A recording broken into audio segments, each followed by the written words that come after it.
జీవితానికే ఆధారము అయి నిన్ను అల్లింది దారము నీ మెడను వాలు ఈ మాంగల్యము నా శాంతి సౌఖ్యముల సంకేతము ఈ సూత్రముతో నీవు చిరకాలము వర్ధిల్లితే నాకు అది క్షేమము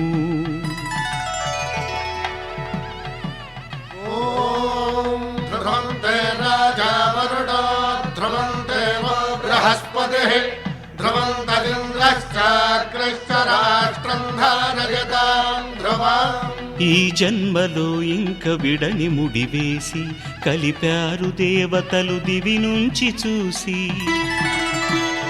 ఈ బ్రహ్మముడి ఇద్దరిని ఒకటి చేసి దాంపత్య రాజ్యాన్ని ఏలమంటుంది